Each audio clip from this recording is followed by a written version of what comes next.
حضرت ذوالقرنین ایک ایسے عظیم اور طاقتور حکمران تھے جن کا ذکر قرآن کریم نے سورہ القحف میں کیا ہے۔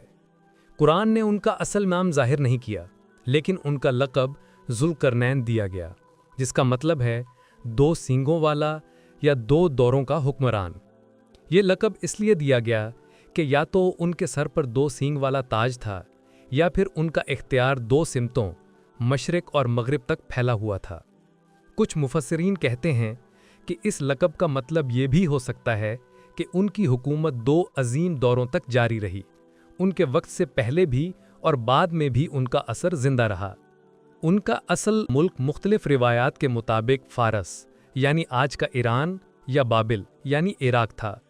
کچھ مورخ کہتے ہیں کہ وہ حضرت ابراہیم کے دور میں پیدا ہوئے اور ان سے ملاقات بھی کی۔ وہ ایک ایسے دور میں ابھرے جب دنیا میں ظلم، جبر اور فساد عام تھا۔ قومیں کمزوروں پر ظلم کرتی تھیں، لوگ اندھیروں میں جی رہے تھے اور انسانیت اپنے اصلی راہ سے بھٹک چکی تھی۔ ایسے وقت میں اللہ نے ایک مومن اور عادل حکمران کو اٹھایا جو صرف تلوار سے نہیں، انصاف اور رحم سے دنیا کو بدل دے۔ حضرت ذوالقرنین صرف ایک بادشاہ نہیں تھے، وہ انصاف پسند، علم دان، رہنما اور اللہ کے بندے تھے۔ اللہ نے انہیں قدرت، علم، حکمت اور ذریعے دیے، یعنی وہ تمام اسباب جو ایک دولت مند، طاقتور اور مؤثر سلطنت کے لیے ضروری ہوتے ہیں۔ ان کی زندگی کا مقصد صرف حکومت کرنا نہیں تھا، بلکہ انسانیت کو ظلم سے نجات دینا، انصاف قائم کرنا، امن پھیلانا اور لوگوں کو اللہ کی طرف دعوت دینا تھا۔ قرآن کے لفظوں میں ہم نے اس سے ذریعے دیے اور وہ ان ذریعے کا استعمال کرتا گیا۔ ان کی حکومت صرف ایک ملک یا شہر تک محدود نہیں تھی۔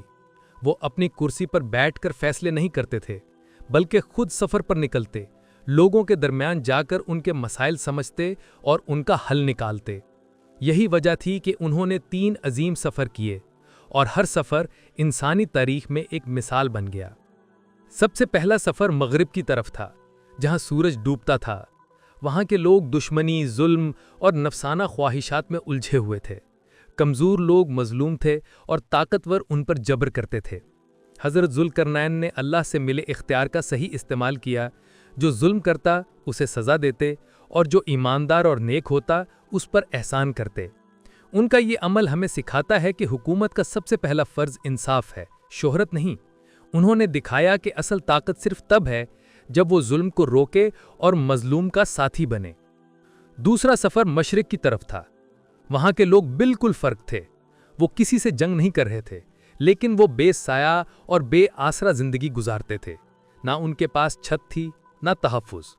یہ لوگ فطرت کے ساتھ زندگی گزارتے تھے اور سب کچھ قسمت پر چھوڑ دیتے تھے۔ حضرت ذوالقرنین نے ان کی حالت کو سمجھا، ان کے لیے حل نکالے، ان کے علاقے میں رحم اور مصلحہ کے ذریعے بہتری لائیں۔ انہوں نے دکھایا کہ سچا حکمران صرف جنگ جیتنے والا نہیں ہوتا، بلکہ لوگوں کی دیکھ بھال اور ان کی مدد کرنے والا ہوتا ہے۔ مغرب اور مشرق کے سفروں نے انہیں ایک چیز سمجھا دی کہ انصاف تبھی مکمل ہوتا ہے جب اس میں رحم شامل ہو۔ جب حکومت تلوار کے ساتھ دریا دلی بھی لاتی ہے تو اس کا اثر نسلوں تک رہتا ہے۔ لیکن حضرت ذوالقرنین کا سب سے عظیم اور تاریخی سفر تھا تیسرا، 2 پہاڑوں کے درمیان۔ وہاں کے لوگ ایک عظیم فتنے یاجوج ماجوج سے تنگ تھے۔ یہ قوم ہر سال حملہ کرتی، شہروں کو برباد کرتی، فصلیں تباہ کرتی اور امن کو مٹا دیتی۔ لوگوں کے دل میں خوف تھا اور ان کے پاس کوئی حل نہیں تھا۔ جب انہوں نے ذوالقرنین سے مدد مانگی تو انہوں نے کہا، جو قدرت میرے رب نے دی ہے وہ بہتر ہے، تم اپنی طاقت لاؤ، میں تمہارے ساتھ ہوں۔ اس لفظ نے لیڈرشپ کا اصل فلسفہ دیا کہ حکمران اکیلا نہیں ہوتا، اسے عوام کی طاقت اور محنت کی ضرورت ہوتی ہے۔ پھر عوام کے ساتھ مل کر ذوالقرنین نے لوہے کے ٹکڑے جمع کیے، انہیں آتش میں لال کیا گیا اور پگھلے ہوئے تانبے سے لپیٹ کر ایک عظیم دیوار بنائی گئی، جو اتنی مضبوط تھی کہ یاجوج اور ماجوج اسے نہ کاٹ سکتے تھے نہ پار کر سکتے تھے۔ سوچو، اس وقت لوگوں کے چہروں پر کیسی خوشی تھی جب ان کے لیے امن کا انتظام ہو گیا۔ جب وہ دیوار تیار ہوئی تو ذوالقرنین نے اپنی طاقت کا دکھاوا نہیں کیا، بلکہ کہا، یہ میرے رب کا فضل ہے۔ یہ جملہ ہمیشہ کے لیے حکومت کا اصل اصول بتا گیا کہ جتنی بھی کامیابی ہو، اصل طاقت صرف اللہ کے پاس ہوتی ہے۔